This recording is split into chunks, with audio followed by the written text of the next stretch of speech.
All right, today I want to talk a little bit about this particular aquarium. It's a small aquarium. A lot of people like the shape. That's something my wife wanted on her kitchen. It's on the countertop, and it looks really good. I mean, it's you can't deny it. It's very pretty. It's got LED lighting. Changes to different colors. Comes with the remote to do all that. And you go through the lights, different colors, right off the remote. I think you can make it go through a cycle, different colors. It's really nice. I can't say that it's not. A lot of people say, well, that's not really enough, and it's not necessarily true.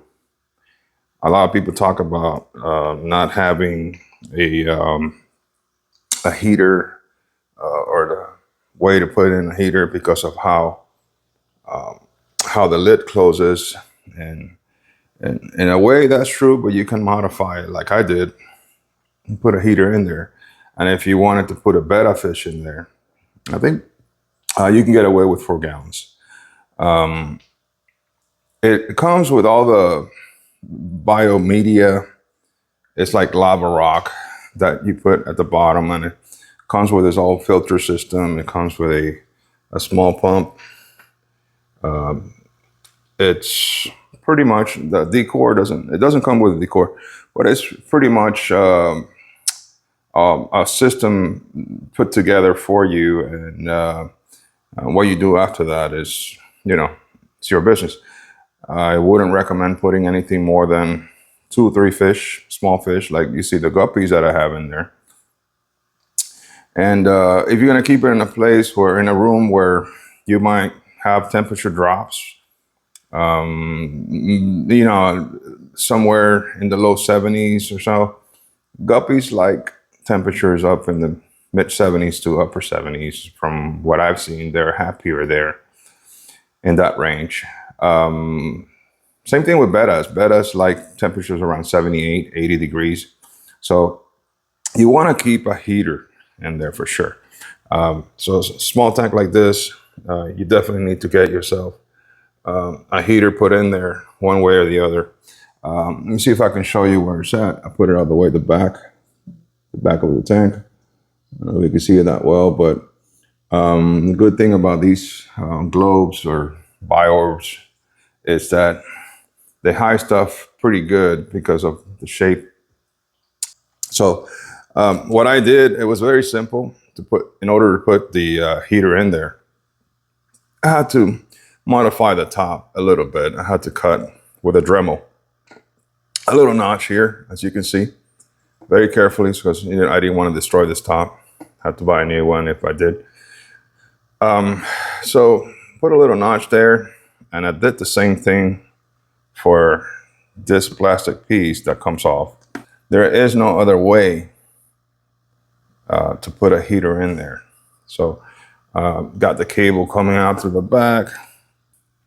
Once you close the lid, and you look at it from this angle, which is how most of us will be looking at it, not through the back. It looks pretty cool. It looks good.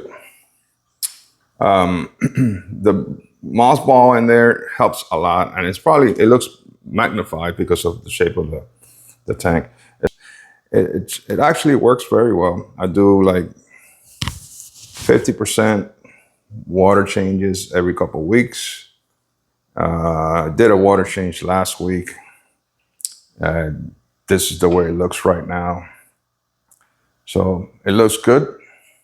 It's not like it's full of algae, and it's not like it's got any issues. You just got to be careful with how much food you put in there. And of course, how much of a bio load it carries. It wouldn't overdo it. Like I said, there's only 3 guppies in there. The reason there's guppies in there is because they're small, they stay small, they're all males. You don't want breeding guppies. And they're colorful. They swim around a lot. Unfortunately, they stay at the top. They're top swimmers for the most part. But yeah, they do calm down and to the midsections every now and then, and you see them swimming around. But that's about as much as I would do with this tank. You could probably put a snail in there. That's going to create a little bit more waste too. I had it before with a snail. I changed it around a little bit. I changed the decor a little bit. So now it looks the way it looks. My wife likes it. This is her little tank. And we keep an eye on it.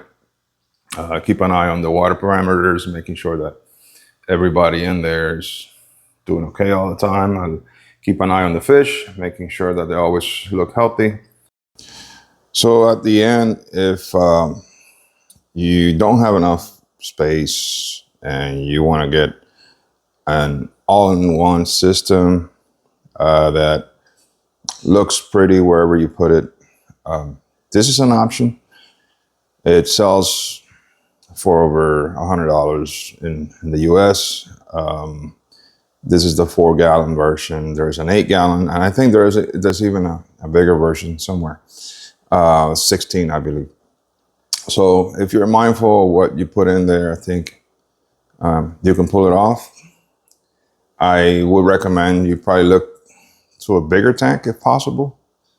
Again, this is a system my wife wanted, and we went ahead and bought it because she thought it would look good on her kitchen counter, which is all white, and the backsplash is white. And as you can see, some of the appliances kind of go with everything. So it is a nice little setup to have on top of the counter.